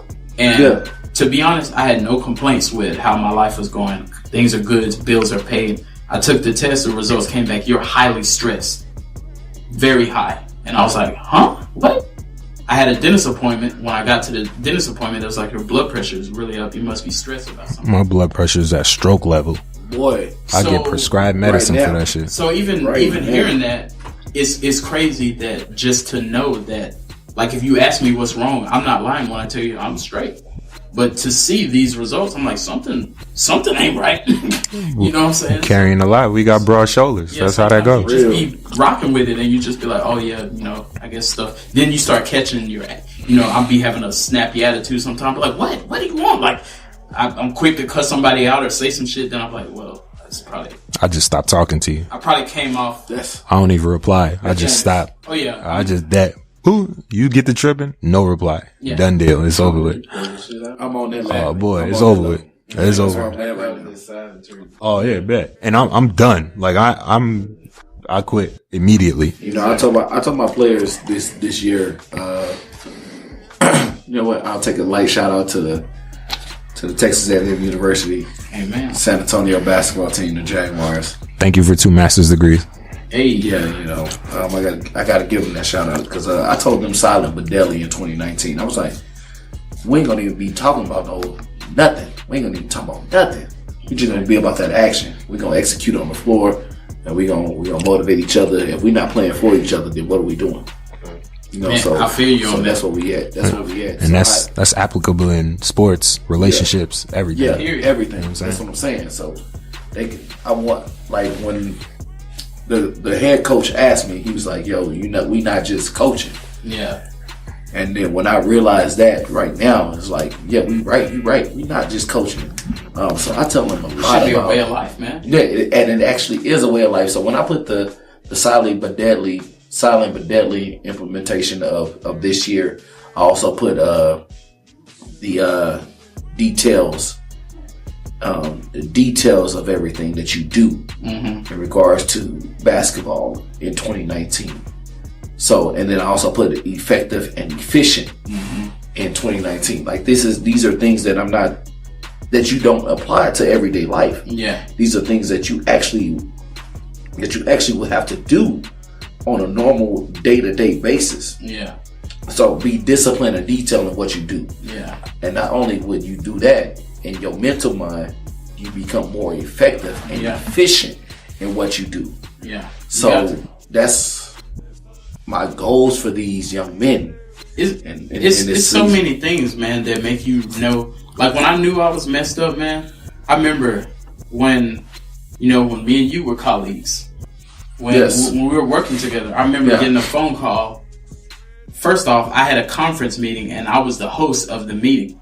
And I had a whole PowerPoint and all that stuff to do. Yeah. I got one phone call to say, hey, your granddaddy just died. I went somewhere and I cried for like 20 minutes or something. And then I came back, wiped my eyes, and then I was like, hey, how's it going, everybody? Here's the PowerPoint. We need to do this. We got to do better. We got to get our numbers up, pie charts, this and that. Have great percentage here. Here's awards for everybody, certificates. Yeah. And everybody was cheering. I was cheering and everything. And I was like, wow. I was like, these people don't know.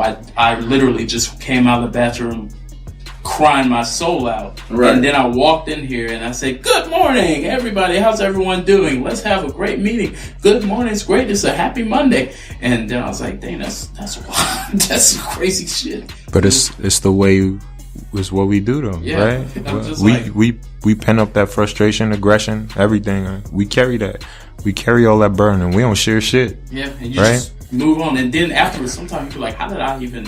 Right. Yeah. And it makes us aggressive too. Like it makes us, all that pent up frustration makes us aggressive, and sometimes we end up taking it out on the wrong people. No reason. Cause y'all sound like y'all like me. Cause I don't like I never share stuff so people can give me a pat on the back, or I don't like the whole, do you want to talk? Or nah, we ain't. Hands nope.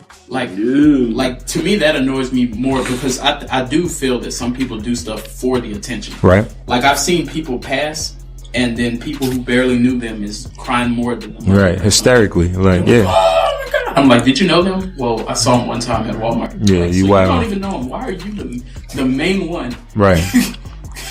Wildin'. You don't know them like that. You may feel for them. I don't disagree, but I'm just saying, how are you fainting and stuff, and they over here chilling eating the chicken? Right. That's real. So I didn't see people that so-called mourn for 3 years. And I'm like, okay, I'm starting to not believe you when you just, and it's daily, just like, I'm still thinking about it. I'm like, you're not still thinking about it. Chill out. So yeah, it crosses your mind, but you don't. When you're saying this, every time I open my eyes, I see you on a cloud, and that's that fugazi shit. Yeah. Don't even bring that shit up, bro.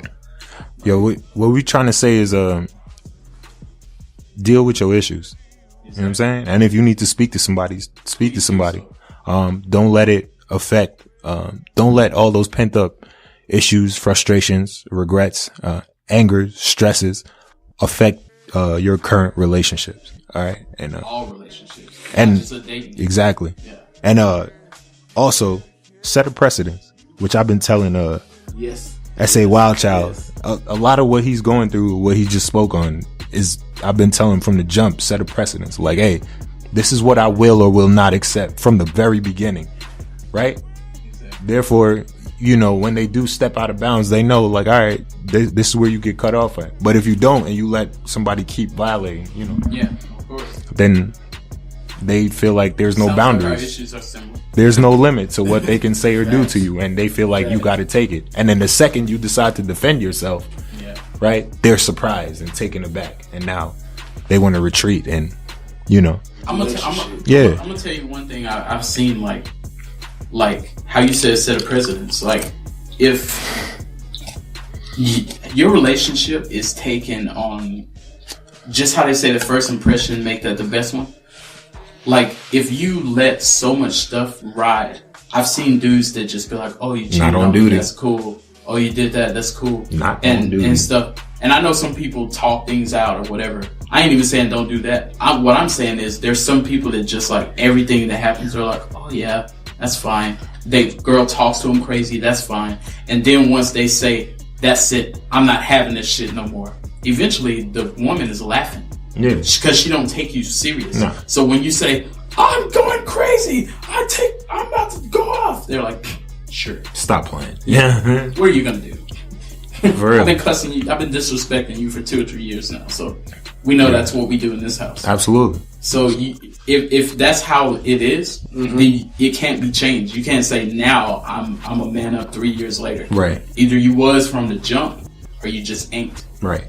Set a precedence. Yeah. All that middle stuff like, hey, I'm gonna man up now, it becomes comedy. You gotta think, if you even if you were bullying somebody, if you bully them, even though there's some people that's been bullied that they beat the bully up, but you're not taking that person serious. If you take my lunch money every day, when you come to me and I say today's not the day, you're probably gonna laugh. Yeah. You're gonna be like, I've been taking it all this time. What's different today? Absolutely. When I say today's not the day, you're like, sure.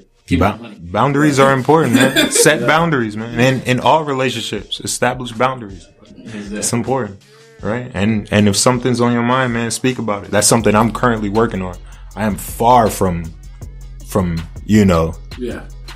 anywhere close to being good on that situation, but I'm trying. So speak on it. The thing I can say in closing, man, we are aware. We all are aware. Right. We know what's good. We know what we need to do.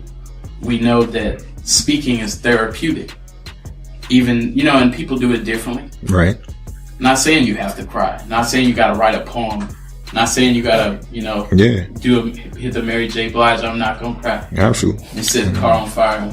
and for some people, it might not be words. It could be action. Yeah. You know what I'm saying? But in some way, you have to let it out because that's where that stress comes from. And you can die of stress. You can have heart problems from stress. It doesn't have to be, oh, you have cancer or you have this. Some stuff is just simply, hey, he's really stressed. Right. Like you said, you could be stroke level and you don't even know this. Right. And you walk in there, you're like, well, everything's good. I don't have any pains. Nothing seems funny. They're like, yeah, this don't look good. Right. Stuff is looking bad over here. And you smiling and thinking everything's happy. Hunky-dory. If you need help, get help. If you don't know where to get help, you know where to hit us up at. We can talk about it. We can talk about it. We always can talk about it. We can get deep on it. We get deep. We don't just sit here and, you can only hear so much about twerking. Here at Velvet Vibes, Pimpcast, we're going to talk about it. If it's an issue, we're going to make it happen. I'm going to let everybody tell you how to get in touch with them. We already dropped them shout outs at the beginning. So if you want to hit the podcast as a whole, you already know, first off, if you're trying to find us on Instagram, Velvet Vibes Podcast. We didn't drop the Pimpcast because we still keep it pimping. But we're trying to brand ourselves and we're trying to set ourselves in a professional lane. So we Velvet Vibes Podcast. We still walking on velvet. We still vibing and we still pimping in the corner. We just keep the pimping in the corner. But we a podcast. Yeah, Velvet Vibe Podcast, one word. If you want to hit me with an email, 100%velvet@gmail.com. Wildchild, how can they get a hold of you? That's sawildchild@gmail.com. That's sawildchild210 on Instagram. So anywhere and everywhere, you know what I'm saying? Go ahead and put wherever you need to be in anywhere that you need to be. Just like that, baby. Okay. How can I get a hold of the ScorpionKing? You hear me on my email at ScorpionKing3305@gmail.com. Amen. Also, you need to start changing it when you drop me the episode. What? The Scorpion? Yeah. You put my old email, you gotta put the new. Yeah, coming up soon. Updated as you just heard it. 3305, ScorpionKing 3305. Now, how can you get in touch with even the Menace? Because he menacing out here. I'll do what I can. NYC Menace21@gmail.com. NYC Menace21 on Snapchat. I'm not on Instagram. I'm not on most of the social media. I think it takes too much of your time. But yeah, reach out, man. Any questions, comments, concern? Get at me. I don't know about that either. Holla at us. We're gonna finish you off on that little lanky. You faggots, they really some hoes. Gang in this bitch, we all got a hoe. I don't do beef, I'm kicking your door. You listen to Young Boy, I know he a hoe. I just want a sniper, don't walk out your door. VV a diamond, my jewelry be froze. Design on my belt, red low on my clothes. Bitch, you be digging me, can have hella hoes. But I'm chasing money, cause bitch, you be gold. Diggers fucking need hoes and they both, sister. Lead kids, my baby sister. Diamond wet, chain look like a river. Call it December, but born in September. You not gang, you not a member. Might fuck some hoes I just met off a tender. Killing this shit, boy, you need a surrender. Switching lanes, I ain't stopping for shit. Bad bitch, should I pay for a tits? Ass fat, I'ma pay for a tits. Plan B, I ain't having no kids. I look like a stain, but I can't be a leg. Because I got tell you, go swim with the fish.